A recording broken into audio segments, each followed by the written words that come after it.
Oi, oi, povo sexy! Vamos para mais uma live conjunta hoje. Vamos só esperar Kleber chegar aqui. E hoje a gente quase não gosta de uma polêmica, não é mesmo?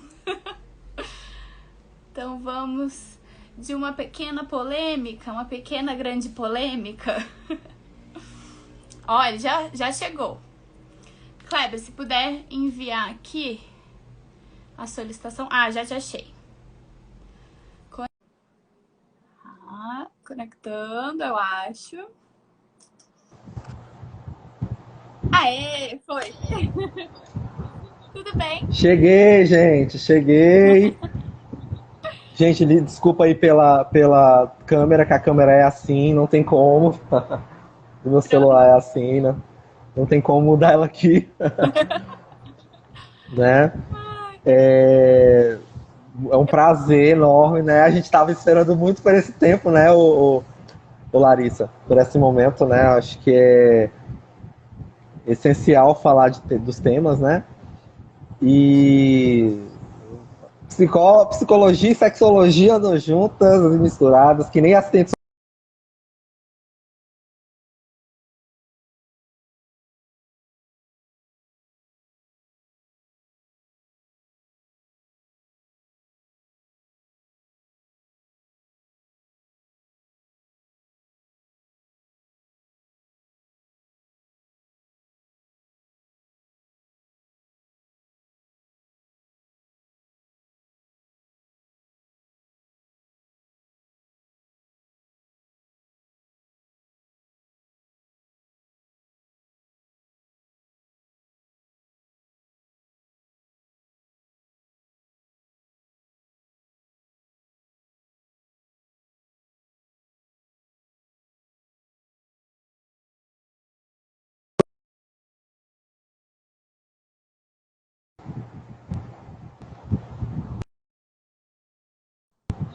Alô, voltou, voltou. Voltei. Ai, Voltou, meu Deus. tava.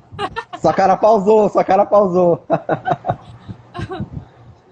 Mas é Ai, assim, gente. voltando, né?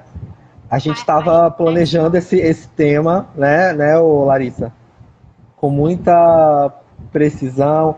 Pode não ter tanto de gente que vai ter, mas é importante a gente passar o conteúdo que é a coisa. Meu amigo Plácido, que é psicólogo, meu amigo tá aí online. Eu vim falar desse tema que é polêmico, muito bom, né? Eu vou me apresentar. Acho que é interessante se apresentar, né, o Larissa. Eu acho que é importante as pessoas conhecerem o nosso trabalho. Olha, a Carol Marques falou que adorei o tema. Pode se Sim, apresentar. eu até Oi? perdi comentários aqui, porque a internet estava falhando. Aí eu Não, até perdi tranquilo. uns aqui. Mas Ótimo, tranquilo. a gente, né, se conheceu porque o Fader viu uma live minha anterior, recentemente. E Com a aí gostou. Samantha. Isso, da semana passada, né? Quando eu Aham. entrevistei a Samantha. E tô louca pra fazer outras lives com ela também, ela é um amor de pessoa.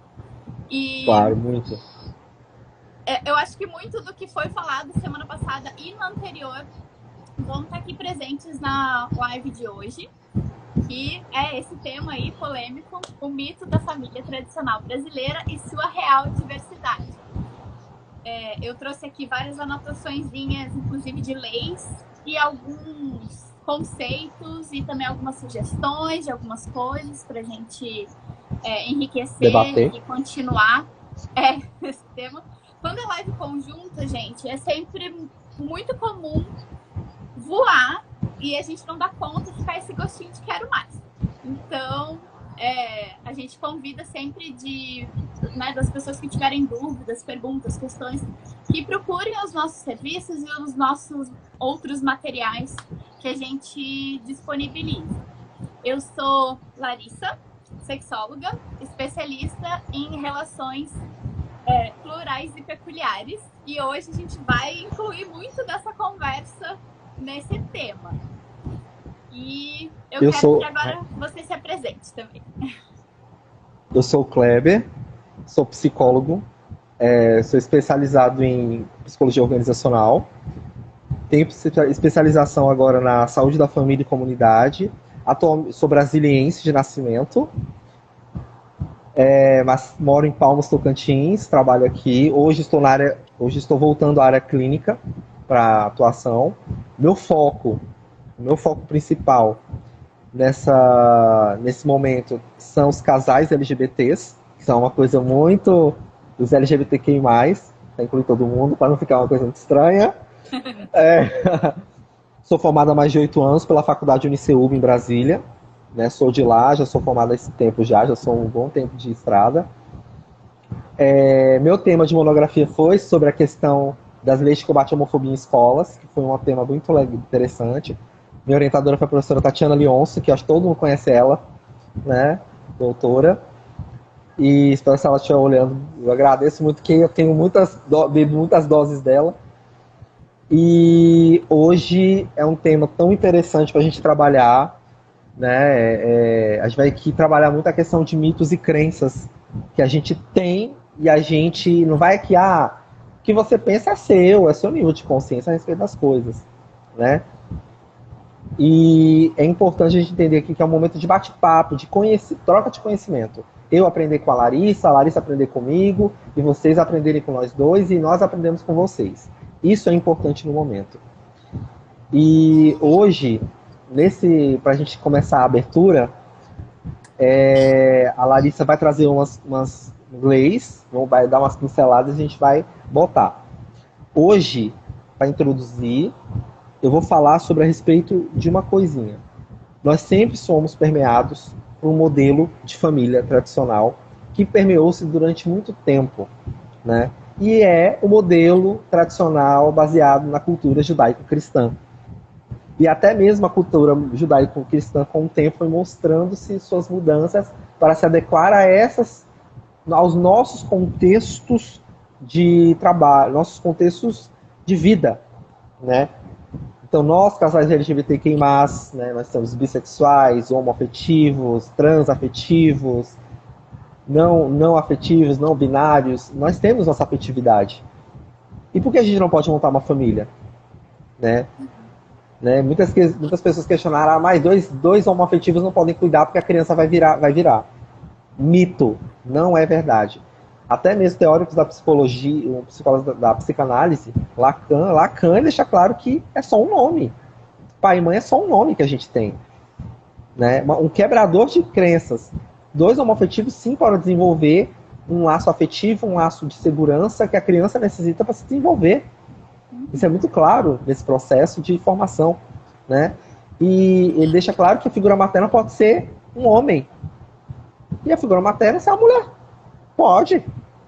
Como pode ser 2 homens, 2 mulheres, pode ser um tio, pode ser uma tia, pode ser só a mãe e o trabalho dela, desenvolver o papel do limite. Gente, isso assim, essa fala que eu trouxe, ela é para introduzir essa questão. Às vezes agimos tanto no real da gente, que a gente esquece que tudo que a gente constrói também manifesta-se no nosso universo simbólico de criação das coisas. E hoje a gente vai partir para a premissa disso, né? Que somos muito mais que um homem ou uma mulher dentro de casa. A gente tem famílias de cachorro, eu, por exemplo, eu tenho 2 gatas, um namorado e 2 gatas, então é uma família. Porque não pode dizer que é uma família, né? Precisa de toda uma convenção, né? E vamos discutir isso agora, né, Larissa? Vou deixar com você agora.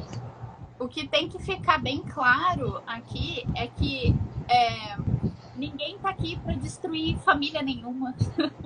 Ninguém tá aqui para dizer, nossa, já que a gente tá incluindo certos formatos e certas pessoas, né, e a esse amparo do Estado, né, com direitos e deveres, a gente tá negando essas outras que a gente já conhece, que a gente já reconhece e já tem como legítimo. Então, a gente não está destruindo a família padrão, a família tradicional, a família, né, margarina. Elas existem, elas vão continuar existindo. O que a gente tem que deixar claro é que a lei e a gente como sociedade vai se adaptando e entendendo que certas exclusões de certas pessoas é puro preconceito, porque na verdade elas já existiam antes e elas estão existindo agora e vão continuar existindo. A lei amparando ou não, a gente aceitando ou não, a gente gostando ou não. Então, já que elas existem e elas não estão ferindo ninguém, na verdade, só de repente o ego ferido de alguém que não gosta de conviver com pessoas que não são exatamente iguais a ela, essas pessoas precisam de terapia e não a gente abafar a realidade.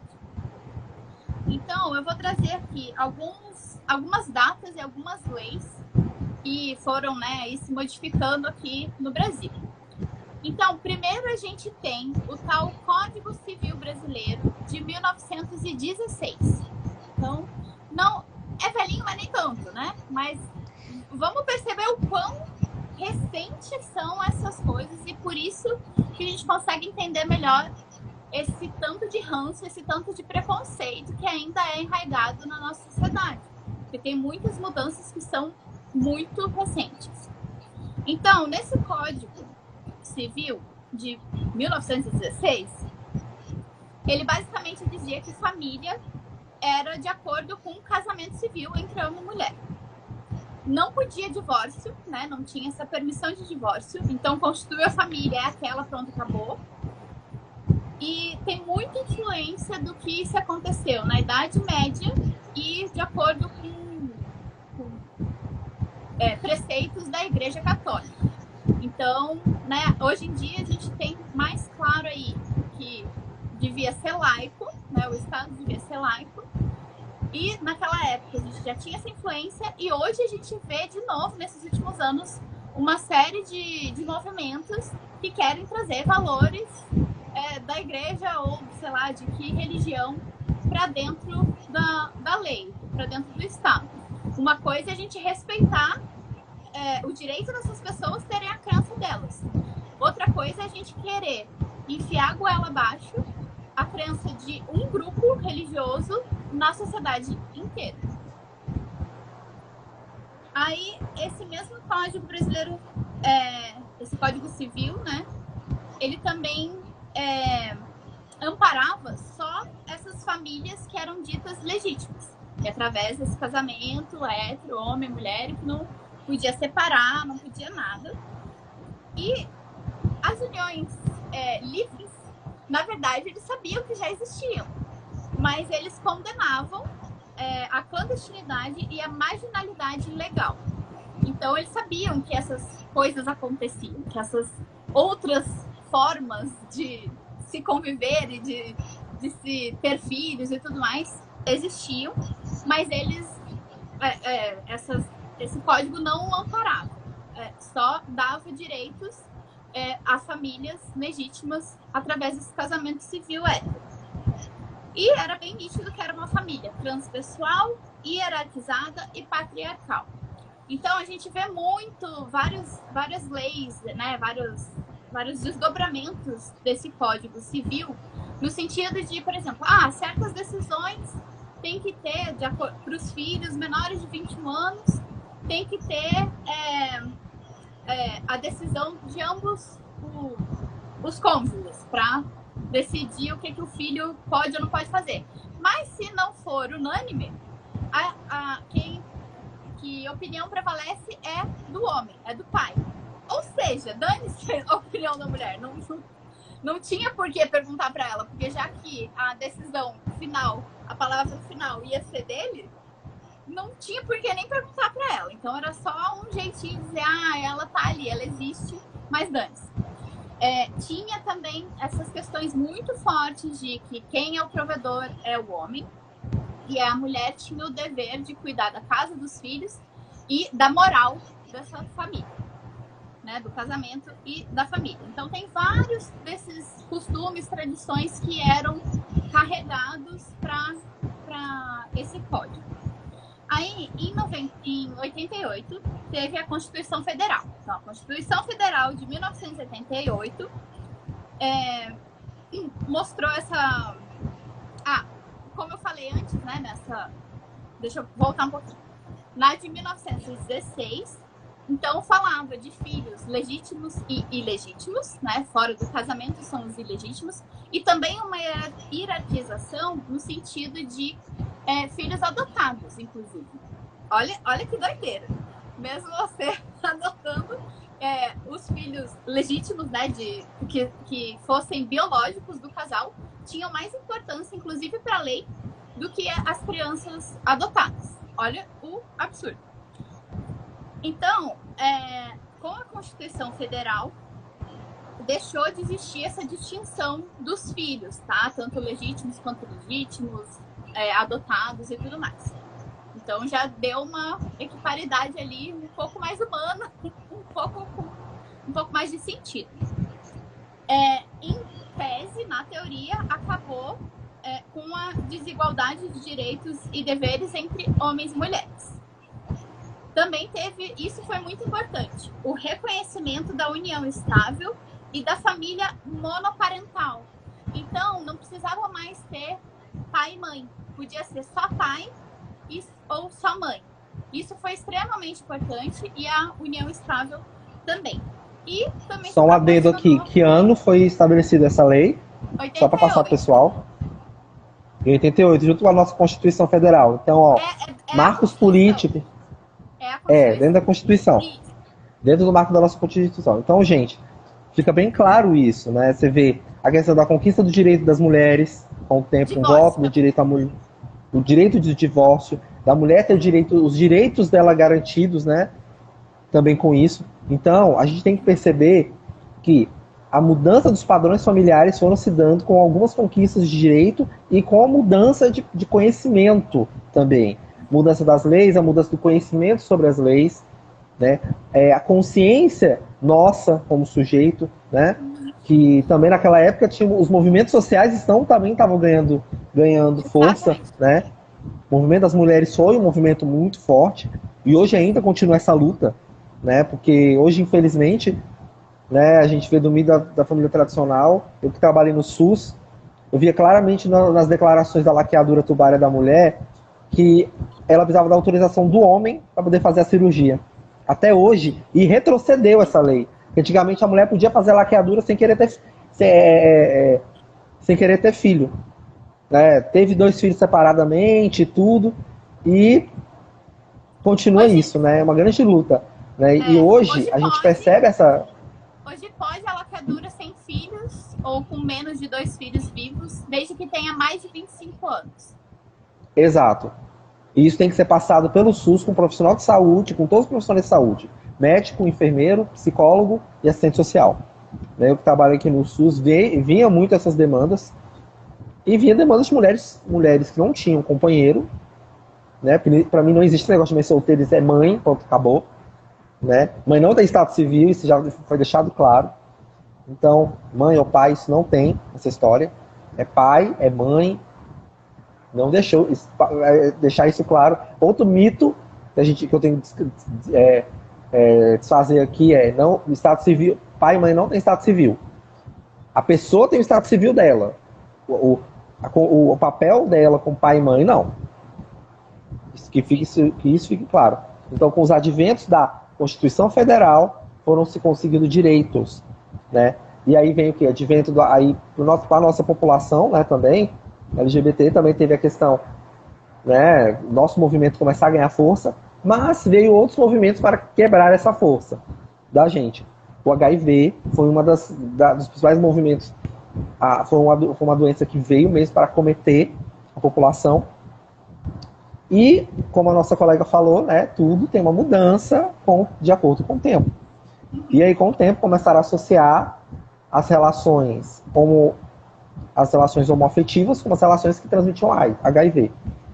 E isso foi o que? Outro preconceito criado. Né? E o que é preconceito? Todo mundo fala, não sei o que é preconceito. Preconceito é a criação da barreira sem a comunicação verbal. Às vezes o comportamento não verbal já diz tudo. E a discriminação é o ato da discriminação, ou seja, é a barreira simbólica já posta em ato. Você já é categorizado. Até hoje é incrível de ver quantas pessoas acham que se você é hétero, você não pega HIV, Pega. você é imune a HIV. Gente, da onde as pessoas sabem? É uma falta de conhecimento básico. E aí as pessoas vêm dizer que educação sexual nas escolas, né? Ou educação para a sexualidade nas escolas vai erotizar as crianças. Não tem nada a ver. A gente evita esse tipo de coisa. Você entende o seu corpo, a anatomia. Você adia gravidez e evita a gravidez precoce. Adia, geralmente, o início da relação, da vida sexual dessas pessoas. Mas ainda tem gente que quer tirar não sei da onde que a gente vai erotizar as crianças. A gente não ensina ninguém a transar. Porque, gente, isso são crenças petrificadas. Quando as crenças estão petrificadas, significa que isso já adoece as pessoas. Então, gente, aqui, de novo, como eu e a Larissa, a gente não está aqui para mudar a cabeça de ninguém. A gente está trazendo conhecimento. E entender que hoje, como eu estava falando anteriormente, novos modelos de família acontecem. Minha mãe pode não estar aqui no Instagram, mas minha mãe é o primeiro modelo. Ela teve 2 filhos, a pessoa abandonou ela, e naquela época o preconceito era muito pregado contra as mulheres, sofreu muito preconceito, Sim. E também sofreu preconceito quando conheceu meu pai, né? E aí o que aconteceu? O preconceito continuou com 2 filhos, é a desquitada, é que não casou. Olha aí, gente, tem 2 filhos. E aí ela veio com o advento do modelo monoparental. Só que agora ela fez o processo da agregação. Teve um companheiro que não deu certo, que montou outra família, conheceu outro que gerou família e que esses filhos se agregaram a essa família. Então, assim, minha família é assim, né? Então, Sim. gente, as barreiras que se criam, Sim. A grande barreira que se cria é na nossa cabeça. A lei está dizendo, tudo bem, gente, tem princípios judaicos cristãos, tudo bem. E pensa como era para a mulher naquela época ter, por exemplo, buscar a igreja, querer fazer a consagração da Eucaristia na vida dela. Pensa como é que era para essas mulheres que tinham filhos fora do casamento. Era um problema. Né? Era um sentimento de culpa que elas carregavam, que era de um padrão sociocultural voltado para o patriarcado. E o patriarcado machuca. O machismo está aí presente ainda até hoje. O machismo afeta homens, mulheres, que não se encaixam na proposta do patriarcado. É muito doloroso ver essa desigualdade, porque, na verdade, é como se a responsabilidade disso fosse só da mulher. E ela é massacrada sozinha. O cara, tudo bem se não cuidar dos filhos, o cara, tudo bem não ser um pai presente, tudo bem no Brasil ter milhões de famílias que as crianças não têm registro nem do pai, mas ainda vem com esse discurso de que, meu Deus, vão destruir a nossa família. E sendo que as famílias, pouquíssimas, na verdade, estão nessa estrutura, né? De primeiro casamento até o fim da vida, e que não tem traições, que não tem, enfim, uma série de questões aí, né? Que é uma rede que a gente vai formando. E voltando um pouco aí ali no histórico. Larissa, só um adendo que eu vou fazer. E detalhe que o grande preconceito criado são pessoas que têm famílias formadas por outros processos de construção. Exatamente. A gente acha incrível isso, né? Às vezes as pessoas não entendem, mas minha família é uma família heterossexual. Você mas da mesma forma, uma família heterossexual pode criar um menino homoafetivo, a família gay não pode criar um filho homo, bi, trans, o que for. Vai ter essa configuração. Sim, gente, eu não tenha outras orientações sexuais na família, a gente vê o próprio presidente atual, né, com esse discurso muito forte desde antes da eleição dele de família tradicional brasileira, sendo que ele não tem uma família tradicional brasileira porque ele não está no primeiro casamento dele. Então, é muita hipocrisia de muita gente. E às vezes muito complicado. É uma apropriação das palavras judaico-cristãs, a distorção de crença para utilizar isso contra. Tem tantos princípios bíblicos que às vezes a gente fala assim, mas você tá deitando contra o homem, não sei o quê. E você não tá contra a mulher, você não conjugou ato de matrimônio com a sua outra mulher, então isso também tá no mesmo caminho. Né? Então a gente cria, às vezes são crenças, a gente às vezes altera crenças e torna elas como verdades absolutas para a nossa vida, né? Mas pode continuar, Larissa, a respeito, tá? Só voltando na Constituição de 88, como que a gente chegou até lá, a gente falou um pouquinho, né? É bem importante situar a gente historicamente que a partir da década de 60 teve muitos desses movimentos que a gente falou, né? Hoje eu até vim em homenagem com a minha blusa dos movimentos, né, feministas. O início delas tiveram Tá travando um pouco seu áudio, seu vídeo. Oi? Tá travando um pouquinho seu vídeo. Tá travando um pouquinho. Você pode falar de novo um pouco, pessoal. Na década de 60, então, começaram, entre outros movimentos, o movimento feminista, que já teve várias roupagens e hoje em dia tem várias linhas de feminismos, no plural. Inclusive, eu tenho uma live de uns meses atrás com uma amiga que a gente falou sobre diferentes movimentos feministas e também os movimentos que hoje em dia a gente chama da comunidade LGBTQIA+. Então, a mulher, né, na Revolução Industrial começou a trabalhar fora também. Então, muito disso se pôs abaixo, né? Ia contra aquela lógica do Código Civil de 1916. Então, a gente teve, né, em 88, realmente a mulher não é submissa, não faz mais sentido. Não faz sentido só o homem ser provedor. A mulher já está provendo também. Inclusive, tem uma porcentagem bem alta no Brasil de mulheres que contribuem e também um percentual significativo de mulheres que são as únicas provedoras da família. Então, a gente ter esse ideal ainda enraizado em termos de preconceito é muito complicado. Só traz sofrimento, né? Em 2002, teve algumas modificações, mas eu queria me ater mais às últimas aí de 2006, para vocês verem o quão recente tudo isso é. Então ficou a lei número 11.340, que diz que família é comunidade formada por indivíduos que são ou se consideram aparentados, unidos por laços naturais, por afinidade ou por vontade expressa, independentemente de orientação sexual. Então, isso foi muito, muito importante, porque além de ter feito essa inclusão aí da comunidade LGBTQIA+, facilitar nas leis para adoção de crianças, que é um problema social grande, né? Muita burocracia, tem uma série de questões que isso só, a adoção por si só já é uma live completa. E desse conceito de família, hoje em dia se tem mais claro, né, com vários artigos e tudo mais, que eu não trouxe aqui as palavras certinhas, mas eu quero deixar claro que a lei, perante a lei, se vê, né, tanto mãe solo, quanto pai solo, como família, a família tradicional, a família que tem um monte de gente, várias gerações juntas, morando juntas. Tá travando muito seu vídeo, viu, Larissa? Tá travando muito seu vídeo. Mas o áudio tá bom? Tá travando também. O áudio e o vídeo estão travando. Ai, meu Deus. Peraí. Eu não sei se é a minha internet ou é a sua internet. Não, a minha tá normalíssima aqui. É a sua. Porque a minha tá mostrando a letra aqui também. Eu não sei o que é, gente. Bom, vamos tocar o barco. Depois eu vejo tranquilo. A gravação. Se ficou muito picotado, a gente repete outro dia, gente.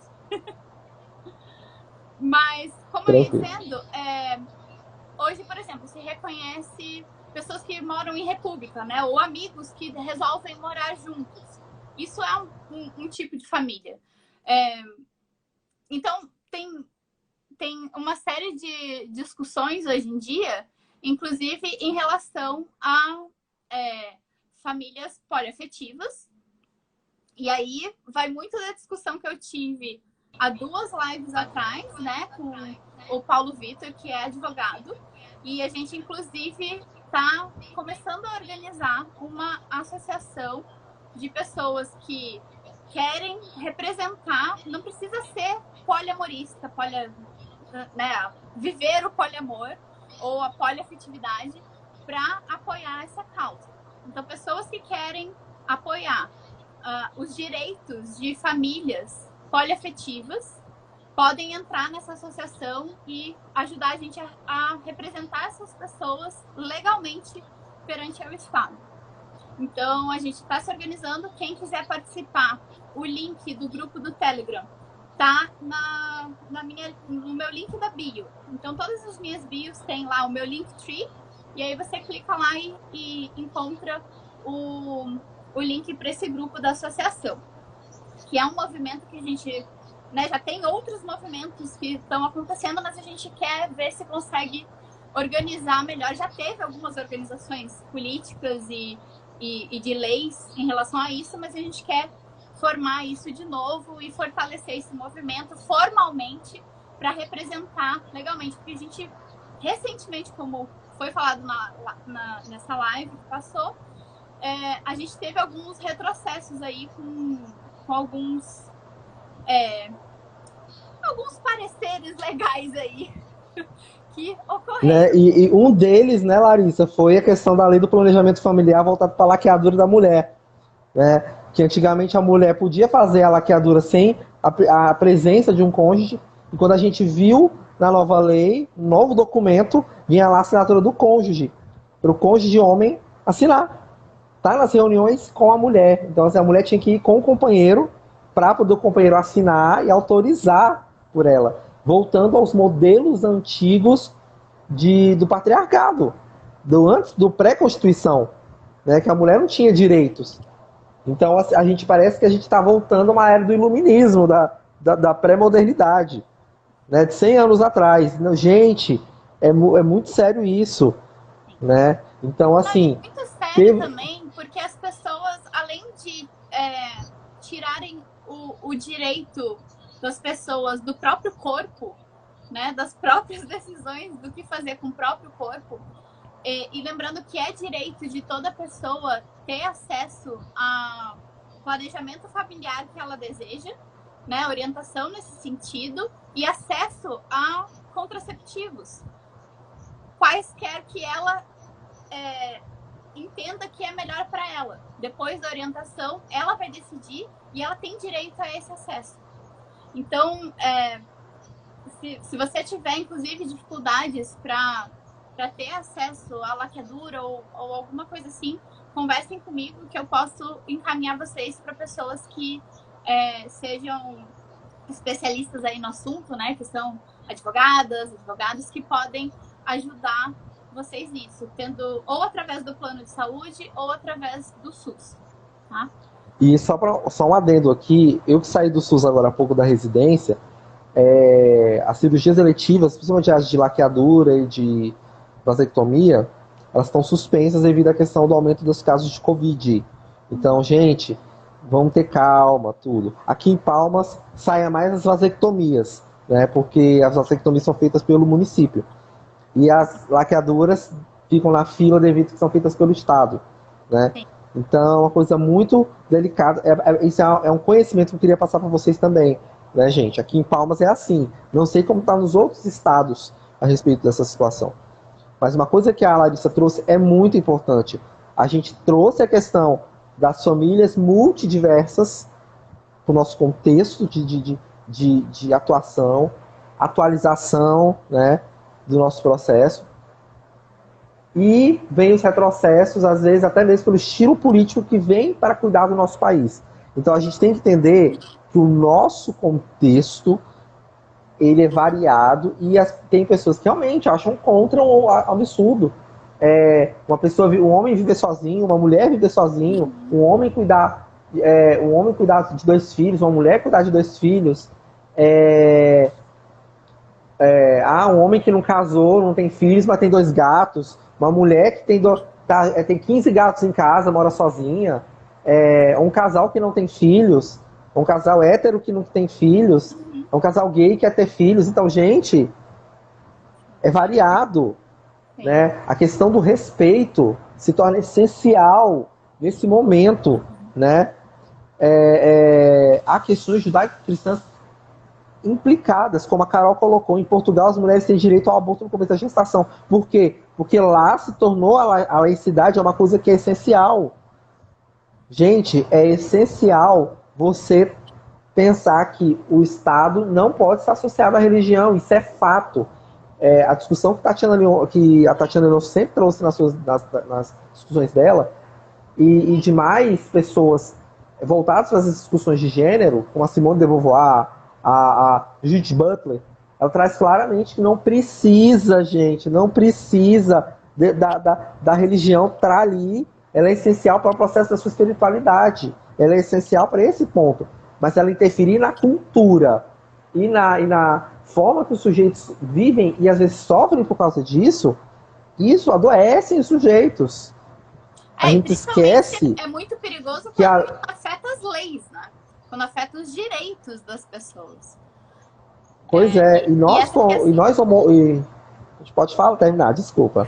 Não, e a questão de aborto, né? Não é porque a pessoa é a favor de legalização, né, descriminalização do aborto e tudo mais, que ela quer fazer aborto, que ela vai fazer aborto e que ela acredita ou que a religião dela permite que ela vai fazer. Gente, é só para ter direito e aí... as pessoas que já fazem, de qualquer maneira, fazerem de maneira segura. Os abortos sempre existiram, tá? As pessoas fazem isso há milênios, elas vão continuar fazendo. Então, que a gente faça de maneira digna, humanizada. E outra, os países que fazem de maneira séria isso, a pessoa passa por uma orientação. Tá travando. Elas passam por essa orientação e muitas, inclusive, desistem do aborto. Resolvem, depois dessa orientação, de manter a gravidez. Então, essa orientação, essas campanhas educacionais e essa lei que ampara as pessoas seria muito importante. Então, a gente vê, né? Eu morei na Austrália, lá até os 3 meses pode fazer o aborto. Aqui no Brasil só, né, com tá travando seu vídeo, seu áudio. Aqui pra mim tá normal, não tá travando. Eu não sei que internet que tá pifando hoje, gente. Pode ser daqui, mas eu deixa eu ver se é a minha internet aqui. E ficou pior, então eu voltei pra que eu tava. Aqui no Brasil, então, só se foi, né, fruto de um crime, né, de um estupro, ou se tá colocando em risco a vida dessa mãe, aí é legalmente ok você fazer isso. Mas a gente tem que entender que muitas pessoas morrem fazendo isso clandestinamente. Então é uma questão de saúde pública. E uma coisa interessante, Larissa, uma questão que a gente tem que falar aqui, que devido a essa cultura judaico-cristã implicada na nossa Constituição, no agir político, ela interfere tanto que muitas mulheres hoje morrem devido ao aborto clandestino, e a gente acha que mas a cultura judaico-cristã não autoriza. Mas tá, se eu não sou cristão, eu tenho que seguir uma norma religiosa para eu poder falar que eu devo ou não fazer um aborto? Quer dizer novamente, não faz sentido. O Estado deveria ser laico. Não faz sentido. Existe, às vezes, esquizofrenia política entre a política e o olhar humano. Vivemos num país multicultural. O Brasil é provado que é o país mais multicultural que tem. Como é que não vivemos num Estado, né, num país, né, que tem uma multiculturalidade muito grande, uma diversidade de religiões grande, e pessoas que não têm religião, gente. E é isso, né? Portugal colocou isso para uma forma de evitar as mortes das mulheres, né? Evitar esse tipo de busca. Todos os países. É uma questão de saúde pública, não é uma questão moral. É uma questão de saúde pública, não é uma questão de religião. É uma questão de saúde pública. Não é cada um vive com a sua cultura, vive com a sua religião. Se a minha religião é tal, ou eu sou ateu, ou sei lá o que seja, gnóstico, o que seja, se eu não acredito e eu vou fazer, sou mulher e eu vou fazer um aborto, isso implica-se a minha saúde. Então, o Estado, ele entendeu que estava morrendo mulheres fazendo aborto clandestino, e isso. Aqui eu não estou falando de defender o aborto, de não defender o aborto. Eu estou falando de questões culturais. O nosso país é um país multicultural que deixa-se infligir a questão de uma política judaico-cristã no meio das políticas sociais. E isso faz o quê? Uma divisão. A questão dos crimes de ódio, de preconceitos, feminicídios, e os infanticídios também nesse processo, os abusos sexuais, acontecem devido a esse patriarcado que não é controlado. E outra, essas interferências.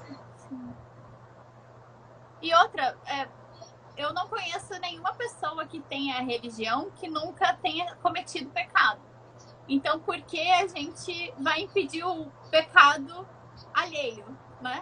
Então, assim, a pessoa que lide com o pecado dela e com a moral dela e com o relacionamento dela com a divindade dela. As outras pessoas não tem nada a ver com isso, muito menos o Estado, né? É muito doido como a gente ainda vê o Estado cerceando certos comportamentos que já, na verdade, eles já existem. Eles não vão deixar de existir pela lei estar dizendo que pode ou não pode. Isso já acontece. E detalhe, né, Larissa, uma coisa muito interessante aí, até mesmo nas nossas práticas amorosas. Tem tanta interferência na nossa prática íntima, a interferência, assim, olha, porque está dizendo ali na Bíblia que é errado, que é errado, que é errado, que é errado. Mas a gente fala que a gente não pode julgar o outro, mas aí a gente acaba entrando no papel de julgamento.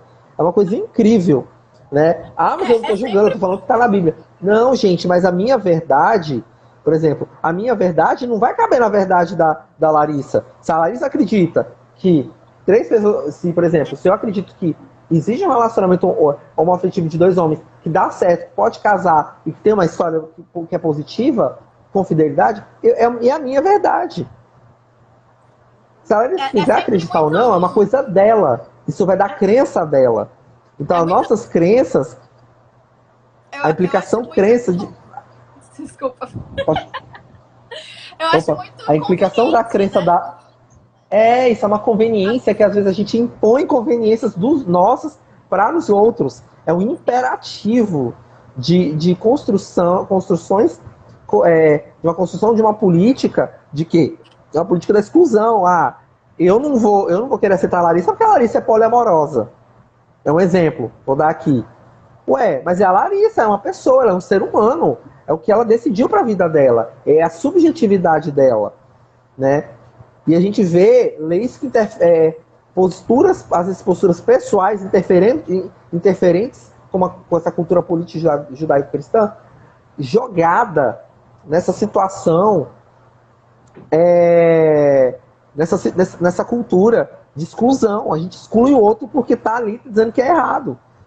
Mas cadê o amor ao próximo? E sempre fala, mas isso aqui está dizendo... Não, mas isso aqui não se aplica aqui. Peraí, metade da Bíblia é a coisa. Então, assim, a questão do respeito. Se ela gosta de pão com uma banana de sorvete, é ela, é o gosto dela. Se eu gosto de um pão com Nutella, com manteiga, é um problema meu. Sabe, gente? O outro, a vivência do outro sempre vai incomodar a nossa vivência livre, vai trazer um incômodo para o outro que vive o tradicional. Isso é um fato que acontece.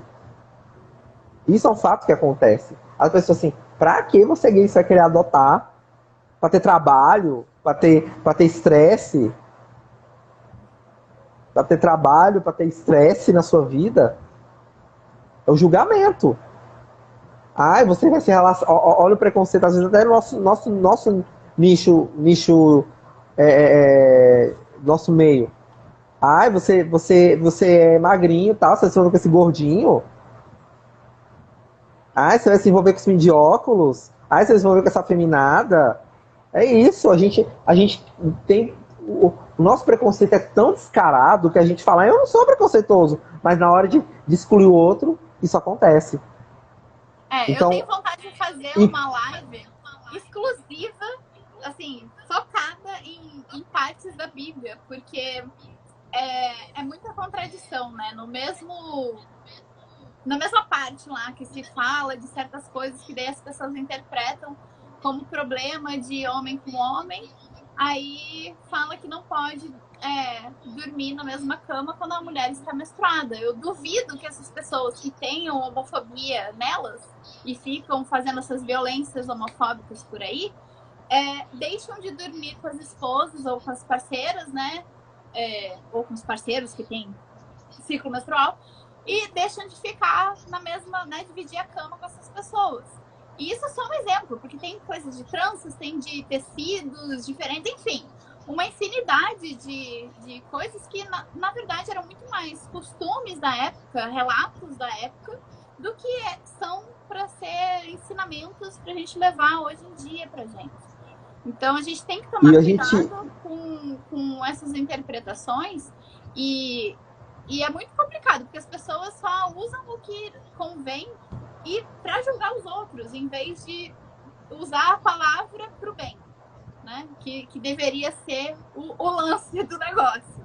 E antes da gente... e até mesmo na constelação a gente fala que as pessoas só dão aquilo que elas recebem. Né? É uma coisa incrível, né? Que se eu aprendi na constelação familiar, a pessoa só dá o que ela recebe. Às vezes ela julgou tanto na vida dos outros que ela vai usar o preconceito dela uma forma de julgar o outro, porque foi a única coisa que ela recebeu na vida. Né? Mas assim, voltando isso para a questão das famílias, e fica notório isso, até mesmo na educação das crianças que são homoafetivas, vindo de casais homo, bi, trans, né? Eu tô falando aqui de uma multiplicidade de pessoas. Sim, eu sempre aqui. falo no Aí eu tô trazendo uma multiplicidade. E hoje a gente vê isso ainda presente, né? Ai, o seu filho vai ter algum problema lá na frente, saúde mental, vai ter problema psicológico, que estavam dois homens se beijando, se abraçando. Mas isso veio do nosso imaginário. O preconceito Às vezes as crianças, a gente tem muito a aprender com as crianças, o Larissa. Verdade, hoje, sim, a homofobia a gente tem muito a aprender com elas. Problema, né? Um dia eu era professor de artes, né? Trabalhei com artes. E eu tinha um aluno que eu tava com uma pessoa que eu tava ficando. Ela falou, tio Kleber, ele é seu namorado? Naturalmente. Isso faz diferença pra você, meu filho? Eu falei assim, não, você continua o tio Kleber, eu gosto de você. E aí a gente entende. Olha o quanto de imaginário nós adultos colocamos na cabeça das crianças. Para falar que é errado. São crenças limitantes que nós colocamos às crianças, porque elas aprendem que o amor é uma coisa universal. Amar o próximo último. Isso já vem, olha, essa construção coletiva que as crianças têm sobre o preconceito, a gente que constrói nelas porque a gente está com limitante. Sim, e a gente tem medo de mostrar nossas inseguranças para a criança. A educação infantil, inclusive eu trouxe uma recomendação de 4 livros, porque para a gente combater o machismo, a gente tem que começar lá de baixo, né? Tanto a gente que está educando as crianças, quanto as crianças terem uma educação apropriada e que vá desconstruindo o machismo e construindo uma sociedade mais justa, mais... a gente não quer igualdade, a gente quer equidade entre as pessoas. Então, 4 livros. Se vocês quiserem mais detalhes dos livros, o ano, os autores, eu passo para vocês. Vocês me peçam depois que eu coloco nos comentários aqui na gravação no GTV e vai estar lá no meu canal do YouTube também. Então, são 4 livros. O Emocionário, Diga o que você sente. Olivia tem 2 papais. O Menino Nito e Coisa de Menino. E a respeito disso tudo que a gente está falando, de preconceitos, de violências, e como a gente está há tanto tempo reproduzindo isso e mantendo isso, eu vi recentemente um post do professor, ele foi professor meu na pós, eu continuo vendo o material dele aqui no Instagram, do Breno Rosostolato. ele fez um post a respeito de normose e banalidade do mal. Normose é um livro também, que foram 3 escritores que fizeram, filósofos, psicólogos, 2 franceses e um brasileiro. E a normose é um conceito que fala de como a gente oprimir as pessoas e obrigá-las compulsoriamente a se encaixarem em padrões, em quadradinhos que não faz sentido para elas, que é mantê-las nesse tal normal daquela cultura, daquele espaço, daquela época. Como isso adoece todo mundo, como isso é prejudicial. E a banalidade do mal é outro conceito, que agora eu não vou lembrar detalhes da origem desse termo, né? Mas a banalidade do mal é esse fenômeno que a gente tem de repete-se tanto alguma coisa ruim que a gente acha que é comum, a vida é assim mesmo, não posso fazer nada. A violência no Brasil é um exemplo muito forte disso, né? A gente vive num país tão violento, noticiário todo o tempo, né, com violência, que a gente acha que essa é a realidade, que vai ser sempre assim, que a gente não pode fazer nada, não tem como mudar. E a gente não se sensibiliza mais com isso. Agora, na pandemia, a gente tem visto muito isso. As mortes crescendo, crescendo, crescendo. E a gente vê tanto que a gente vai meio que se anestesiando e ocorre essa banalização do mal. E que também acontece com esses preconceitos todos. A transfobia, né, a LGBTfobia e o machismo estão tão enraigados há tanto tempo que muita gente acha que é isso mesmo, que é normal. E não é. É uma construção social que a gente precisa quebrar. É uma construção distorcida a respeito dos papéis os papéis sociais sobre a biologia do gênero da gente, através da nossa questão de gênero, cultural de gênero. Então, vamos dizer assim, é um processo de construir uma construção adoecedora desses papéis do corpo, da mente e da cultura e do papel de gênero, né? A Judith Butler, parece que ela, na leitura dela, Problema de Gênero, é um grande livro dela, ela deixa bem claro que isso eu vi assim em uma matéria da Discovery. O bolor limoso, ele tem mais de 500 gêneros compostos na sua composição genética. Ou seja, o ser humano não pode ter outro gênero além do masculino e feminino. O bolor limoso pode, na natureza. Então nós podemos ter também. Né? Então eu falo que eu falo assim, é uma coisa tão eclética. Você vive num mundo eclético, né? Então assim, você vive numa relação eclética com tudo em sua volta. Sim, tem. Pessoas que querem viver sozinhas, pessoas que querem viver solteiras, pessoas que querem viver de relações pluriafetivas. Gente, isso existe. Isso é devidamente que o ser humano pode criar essas possibilidades. Né? Então, por exemplo, e respeitar o que o outro defende. Gente, a opinião do outro ajuda a pessoa. Você conhecer a realidade do outro e conhecer e aprender com ela. Por exemplo, a Larissa, ela é sexóloga. Então tem coisas que ela, da área dela, da sexologia, que eu vou aprender muito. E eu tenho vontade de aprender. Assim como eu tenho coisas da psicologia que ela tem muita vontade de aprender. E ela quer, sobre políticas públicas, que nós dois queremos aprender e fazer mais lives assim, construtivas. Isso é respeitar o processo de consciência meu e dela, e a gente junto evoluir nesse processo.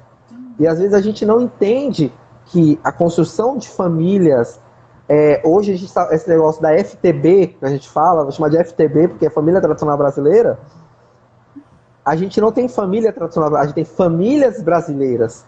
A gente corta o tradicional, porque temos sim uma diversidade dentro dessa família.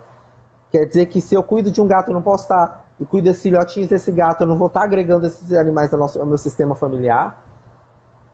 Será que eu e meu namorado que eu tiver, ele tem os cachorros dele, ele tem eu tenho minhas gatas, eu tenho os cachorros dele, tem a mãe dele. Você acha que eu não estou no sistema familiar?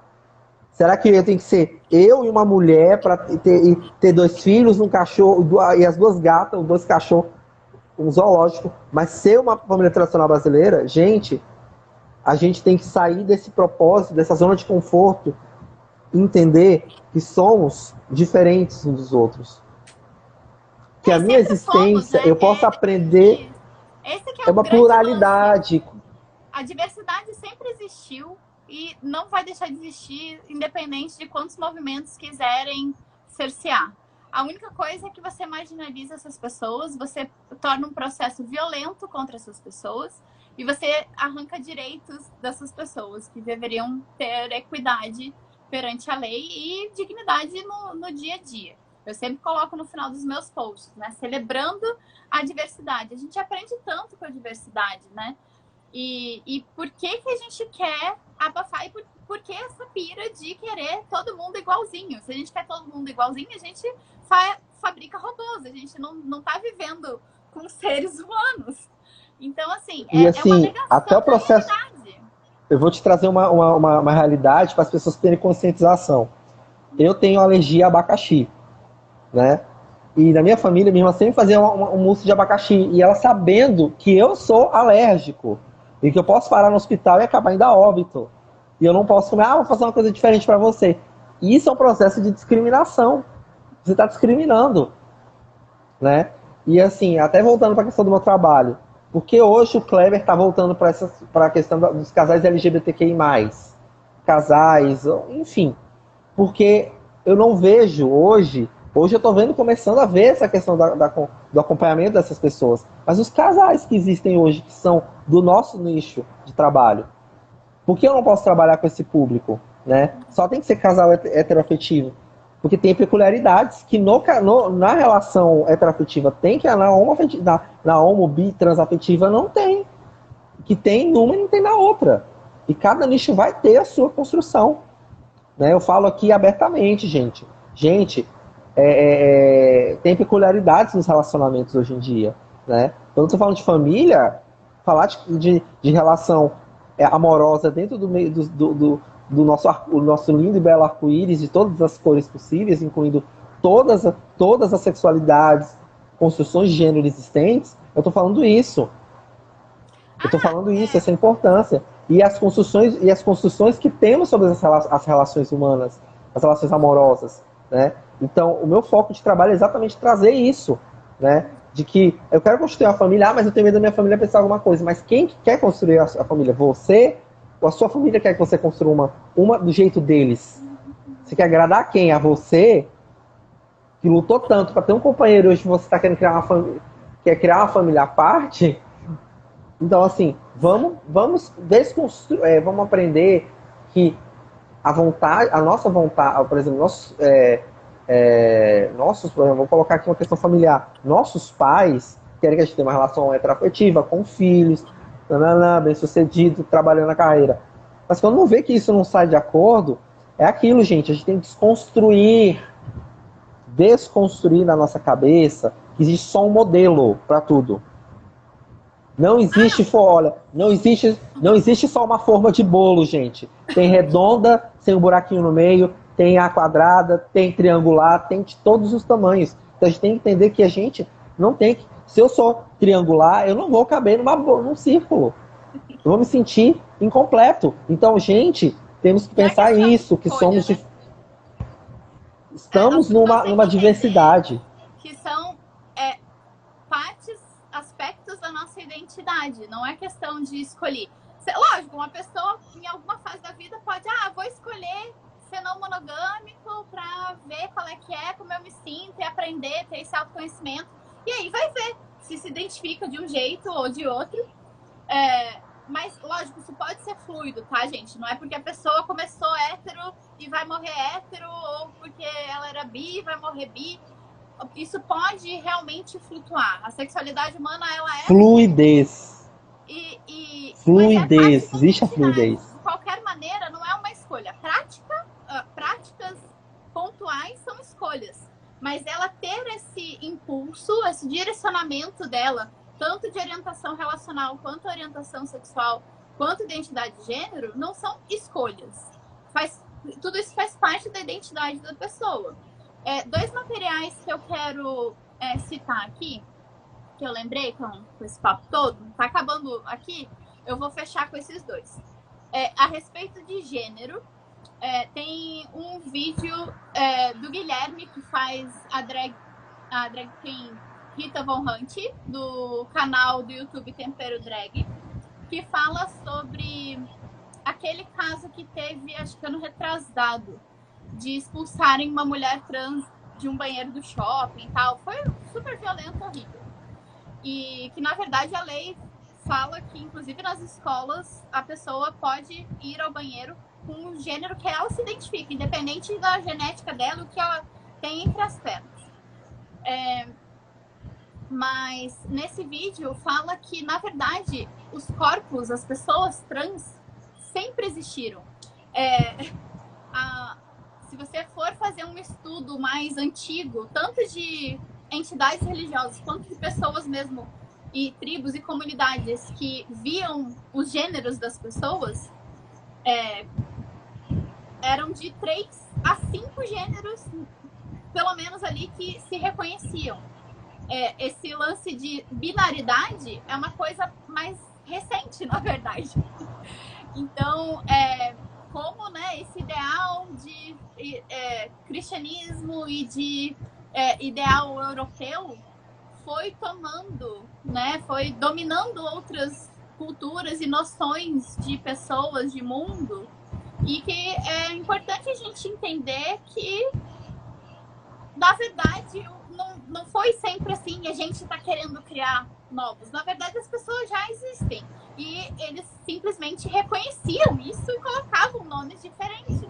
E aceitavam essas pessoas. E, inclusive, tem culturas que, quando tem essa questão mais andrógena, né, quando mistura essa energia masculina e feminina, e que tem no corpo a presença, né, de homem e mulher, ou, né, uma mistura e tal, são pessoas muito benquistas dentro de certas culturas. Elas são vistas, né, como divindades, como pessoas especiais.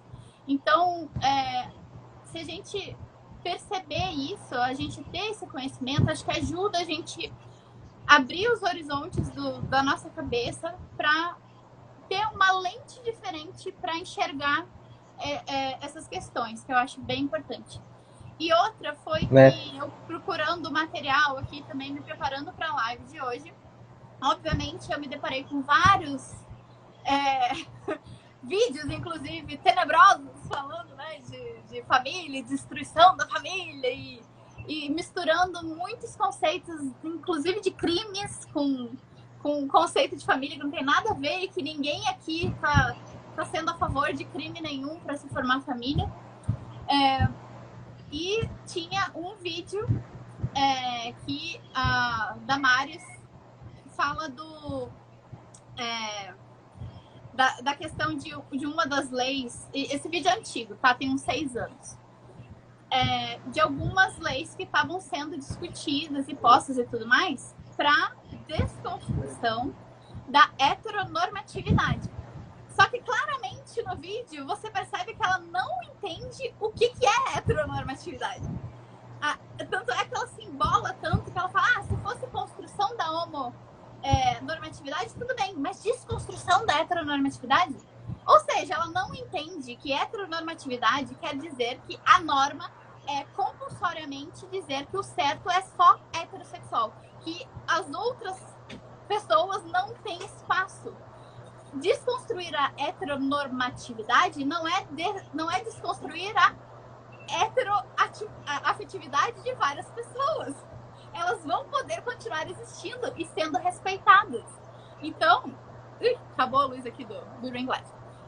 Então, uma coisa não tem nada a ver com a outra, e eu fico indignada quando as pessoas falam com convicção de uma coisa que elas não têm o mínimo de conhecimento dos termos que elas estão querendo combater. Elas estão querendo falar contra, sendo que elas nem sabem o que aquilo significa. Então, vamos tomar cuidado e vamos estudar. Há uma deturpação do conhecimento desse processo. né? Como a deturpação da construção do entendimento bíblico, e tem a construção essa desconstrução baseada no não conhecimento. A pessoa, esse conhecimento fragilizado, sem nenhum tipo de construção, né, o Larissa? Então, assim, é importante nesse momento a gente compreender, até mesmo o que você fixou, o mito da família tradicional brasileira. E o que não é mito? A família brasileira e sua diversidade. Né? Eu acho que isso sim é a nossa desconstrução de mito, de crença. Existe sim várias famílias. Sim. Né? A pergunta que eu vou deixar para você aqui porque agora não estão derrubando mais em 1 hora. Mas como eu não gosto de deixar muito longo, porque principalmente quem está vendo o replay é difícil acabar assistindo mais do que 1 hora. Como eu disse, gente, sempre fica um gostinho de quero mais. É impossível em 1 hora a gente dar conta do assunto, ainda mais esses assuntos que são tão complexos. Como eu falei, né? Até adoção é um assunto que pode dar um curso inteiro e não só uma live. É um processo de desconstrução. Tem que desconstruir muita coisa.